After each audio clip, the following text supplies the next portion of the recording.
샬롬. 오늘부터는 이 아침에 누가복음을 가지고 은혜를 나누기를 원합니다. 많은 은혜가 되시기를 간절히 소원합니다. 오늘은 누가복음 1장 1절로 4절의 말씀입니다. 복음의 기록자 누가에 대해서 잠깐 살펴보도록 하겠습니다. 누가복음은 하나님께서 헬라인 의사이자 바울의 동료인 누가를 통해서 예수 그리스도의 일생을 자세히 기록하게 하신 세 번째 복음서입니다.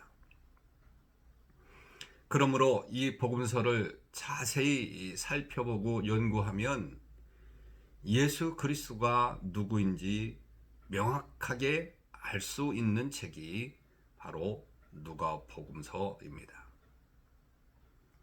이것은 하나님의 마음이고 또한 누가복음을 기록한 누가의 자신의 염원이기도 한 책이죠. 그는 이 책의 수신자인 데오빌로가 자신이 써 보내는 이 글을 통해서 그 배운 바의 확실함을 알게 하려 한다라고 분명히 말했습니다. 여기서 배움이라고 하는 단어는 문자적으로 문답한이라고 하는 뜻으로 세례 예배자들에게 대한 구술적인 가르침을 가르친다라고 하는 그런 말과 같은 그런 이야기죠. 그렇다고 한다면 데오블루는 높은 지위에 있는 공직자이면서 이제 막 예수 그리스도를 믿고 예수님이 누구신지 알아가기 시작한 사람임을 우리가 알 수 있죠. 물론 여러분은 이미 성경에 대해서 많이 아는 분들 아닙니까? 하지만 예수 그리스도에 대해서 더 이상 들을 필요가 없다는 분은 아무도 없을 것입니다. 더 알고 싶어 하는 것이 바로 우리죠. 이제 오늘부터 새로운 마음, 기대하는 그런 마음으로 하나님께서 우리를 알게 하시는 예수 그리스도를 아는 지식을 배우는 귀한 시간 되시기를 바라고 이 속에 또 하나님의 역사를 바라보는 시간 되시기를 바랍니다. 누가가 이 책의 서문이라고 할 수 있는 본문에서 무엇을 말하려고 했는지를 살펴보도록 하겠습니다. 첫째로 누가는 본문에서 이 책을 기록한 목적을 분명하게 밝히고 있습니다.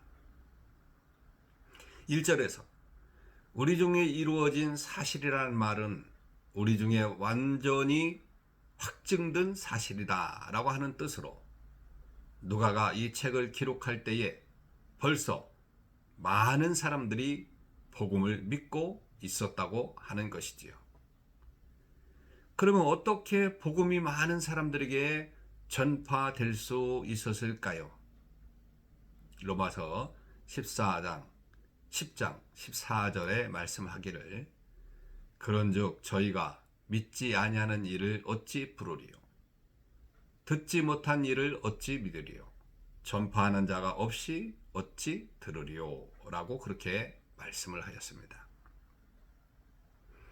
다시 말하면 예수 그리스도의 복음이 여러 사람을 통해서 전파되지 않았다 한다면 그 복음이 편만하여져서 많은 사람들에게 전파될 수도 없었을 것이고 많은 사람들이 믿을 수도 없었을 것이다 라고 하는 그런 말 아니겠습니까? 물론 초기에는 이 일을 예수님의 12 제자를 비롯해서 70명의 전도단과 예수님의 승천을 목격한 500여 성도들이 그 일을 감당했을 것입니다.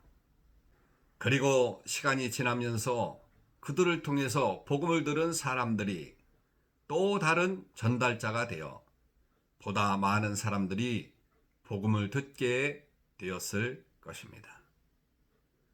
하지만 이러한 구전적인 가르침은 한계가 있을 수밖에 없는 것이지요. 우리가 참 말을 많이 전달하다 보면 누락되는 데는 말도 있고, 그리고 또 왜곡되는 말도 많이 있을 수 있기 때문에 그렇습니다. 그래서 복음이 건네지는 단계가 많을수록 그 현상은 더욱 심각해질 것입니다. 그래서 어떤 사람들은 처음부터 말씀의 목격자가 되고 일꾼된 자들을 전하여준 그대로 내력을 저술하려고 시도를 하였습니다. 우리는 이 같은 사실을 전하는 누가의 기록을 통해서 그가 그들의 노력을 암시적으로 칭송하고 있는 것을 알 수가 있습니다. 하지만 그들이 열심과 열정으로 붓을 들고 저술하였음에도 불구하고 여러 문제가 발생하였습니다. 우선 기록자들이 복음서를 저술하기에 부적절한 그런 경우가 많이 있었죠. 그리고 그들의 기록물 역시 부적절하고 만족스럽지 못한 것들이 많이 있습니다. 그래서 처음 목적과 달리 이 기록물들로 인해서 믿음을 손상시키고 있었기 때문에 누가는 자신이 복음서를 기록해야 될 그런 필요성을 깨닫게 된 것입니다. 그래서 저술된 책이 바로 누가복음이죠. 둘째는 누가는 자신이 복음서를 저술하기에 적절한 자임을 밝힘으로써 이 책의 완전성을 확증하였습니다. 2절에서 언급된 붓을 든 많은 사람들과 라고 그렇게 말했는데 누가가 다른 점이 무엇이겠습니까? 누가는 3절에서 자신이 모든 일을 알되 근원부터 알았으며 자세히 미루어 알았다고 그렇게 말씀하고 있습니다. 사실 누가는 이방인 태생으로 성경을 쓴 유일한 이방인이었습니다. 그는 의사뿐만 아니라 유대 관습을 매우 잘 알고 있었던 점을 고려해 볼 때 기독교로 개종하기 전에 유대교로 개종했던 사람이었음을 볼 수가 있는 것입니다. 2절은 자신을 처음부터 말씀을 목격한 자 된이라고 그렇게 기록하고 있고, 그리고 다른 사람들과 확실하게 구분을 짓고 있는 듯하지만 그렇다고 해서 그가 예수님을 뵙거나 그의 말씀을 듣지 못했다고 단정할 수도 없습니다. 사도행전 16장 6절 이후를 보게 되면 그가 사도 바울과 드로아에서 만나 처음 관계를 맺고 전도 여행에 동행하였음을 알 수가 있는데, 이는 그 이후에 바울과 동행하거나 혹은 혼자 복음을 연결적으로 선포하였습니다. 많은 학자들은 사도 바울이 고린도후서 8장 18절에서 디도와 함께 고린도에 보낸 한 형제가 누가일 것이다 라고 하는 그런 생각을 하게 되기도 하지요. 그것이 맞는다고 한다면 바울은 누가에 대해서 이 사람은 복음으로써 모든 교회에서 칭찬을 받는 자라고 그렇게 하였습니다. 그렇다고 한다면 누가는 복음서를 기록한 자뿐만 아니라 복음을 선포하는 그런 자로서 이미 교회에 명성을 얻고 있었던 그런 사람 중에 한 사람이다라는 사실을 우리가 유추해 보는 것입니다.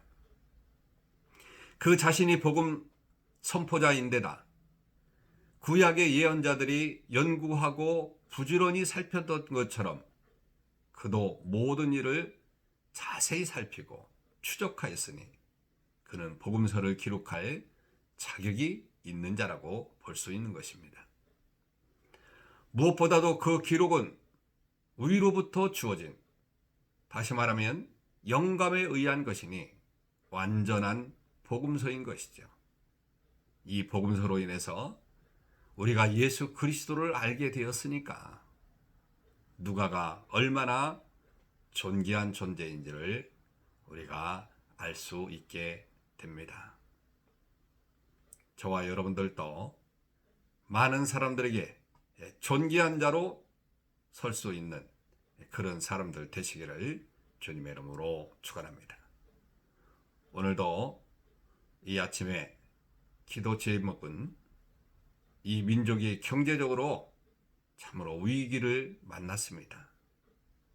우리나라 빚이 너무도 많습니다.